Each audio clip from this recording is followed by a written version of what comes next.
I want to say 80 years ago, there was a man named Abraham Lincoln who would not take his office as president or even go for the office unless men like me were free. No, I'm not a black slave. I'm not one who's been through slavery. I'm not one who has been oppressed. My wife raped, daughters raped, beaten, hung, burned over fire, hunted like animals. I didn't come through the line of slavery. Neither did Kamala Harris, who is all quoted as the black vote. I came a different way. I came through the freedom and the sacrifice of others. But sadly today, in the southern state of Texas and Dallas, the racism, the shackles, the whip may not be visible, but it's still there. And if men like Lincoln and all those till Martin Luther King and Ronald Reagan was still here today, they would be appalled. See, I took on some of these people, but they were Democrats. I used to serve the Democratic Party because there was no Republicans around. But I'm going to tell you this. Remember that the Democrats were the one in the Civil War men like me of a different color fought. 300 and something dead on the battlefields, and we still don't even found their bodies. And the men on the other side who lost that war, yeah, I understand you've got grandchildren and great-grandchildren, but you lost. You lost the right to own people. You lost the right to rule over people of color. You lost the right to be in the community, free to do whatever you want.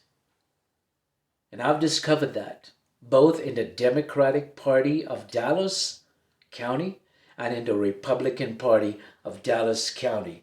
What I have, the devil that I have faced, the evil of racism, the evil of oppression, I have found in the leadership of both the Dallas County Republican Party and the Democratic Party. You see, the wars are over. The bills have been signed. The freedom was spoken. And all they did was took up the banners and the flag that killed us and put it in their back pockets so nobody would see it. But in their hearts, they still exist. They still live. They still live. Because I have seen their faces. I have confronted their hearts. And they are not us. They are not the men in blue. They are not the Union who went down and came down and fought the South. Racism still exists. White superiority still exists today. I have seen the beast. And it's the leadership of the Dallas County Republican Party. It is not to follow us. They are just the lambs to the slaughter. Your vote is needed, but nothing else.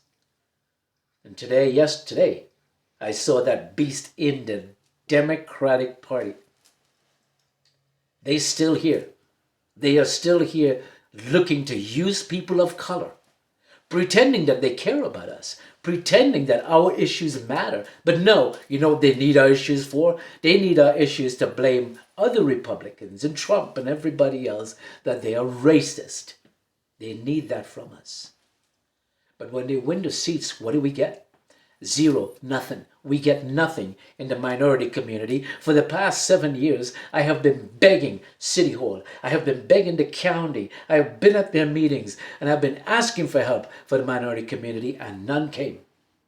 Oh yes, they said publicly that, yes, certainly, we'll take your number and meet me after the meeting. Or when I met them after the meeting, oh, I'm sorry, we can't do anything. They need us, both the Republicans and the Democrats. White and white fight. That's what this is. It is a white on white fight. And we're caught in the middle as minorities. And we try to take a side because we want our issues of no segregation. We want our issues of freedom, racial equality, racial equity, educational equality, commercial equality, business equality, and even safety in our community equality. But we don't get that. We just get to be used to stand in the river while the Democrats blame the Republicans for racism and tell us, hey, why don't you the voters, just stand in the river and we'll walk all over your head. When we get to the other side, we'll get you all your rights. And when they get to the other side and they're on dry land, they get all their white issues. But for racial equality, racial equity, educational equality, and all that stuff that belongs to us, or should, we don't get it. Year after year, generation after generation, decades, nothing. Because of how you vote. Because the Democrats come and tell you, hey, we are oppressed just like you, for the racism of the Republican Party when they are the racism. Did not the Democrats come from the Civil War? Didn't they come down the bloodline of the KKK? Didn't they come down the bloodline of Jim Crow and George Wallace and a white drinking fountain, black drinking fountain, white restaurant, black entrance to work in that restaurant? Not allowed to eat in it. White jobs, black jobs of a lower quality. It's time to change all of this. It's time to have a new social, environmental civil war. Not by guns and swords and bayonets, but at the polls. Instead of picking cottons, we pick votes. Find minority candidates and support them. Dallas Morning News has a history, even today, white candidates only. They should have that on their building. The Dallas Police Union, not the police department. Don't be confused. The union bosses who sit there with their fat checks. Whites only. In the last election, they both picked white candidates. 5. And they lost 4, which means we are learning. It means we are growing, we're learning, we're finding them out. And let's continue to do that. Let's continue to find them out and get rid of them. Do not vote for what the police union association tell you to vote for. That will send a message. No, the Dallas Morning News, that will send a message. And the message is, we are no longer going to have you tell us who to vote for, because we know you are looking for white rule still. They're good minority candidates. They're looked over because all they're thinking about is what they see with their eyes, and their eyes are white. The Dallas Morning News, the unions, everybody is looking to take care of themselves. But when it comes to minority rights and minority issues, they seem to have a deaf ear. You see, two years from one election to the other, and in 2 years, you don't see them. You don't see them. They are missing. Election season come up, and they say, we are credible, and we must tell you who to vote for. We are credible. But where were you for the last 2 years when people were dying, needed help, mothers needed food, people needed shelter? Where were you? Oh, we don't do that. We just pick white candidates.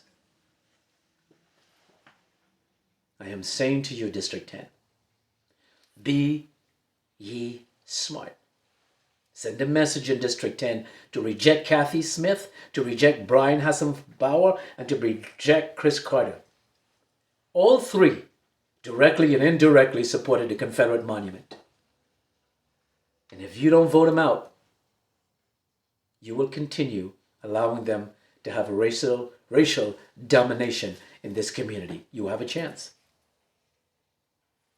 And I'm asking you for that chance. Whether it's me or somebody else, but I'm the only one here. Indict racism by voting Sirrano. Indict them.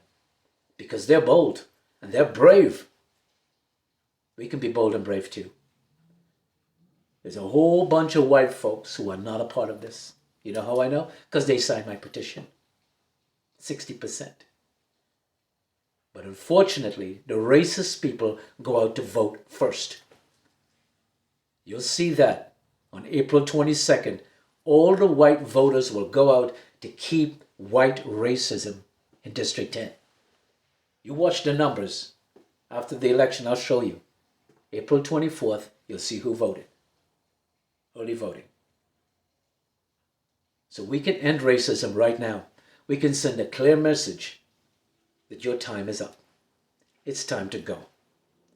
And you do that by removing the three of them that are fighting over our heads for power, when nothing would come back to the minority community. And I know if you're a white person, you know what I'm talking about too, because you don't subscribe to that. You're on our side. And if you're on our side, you come vote with us.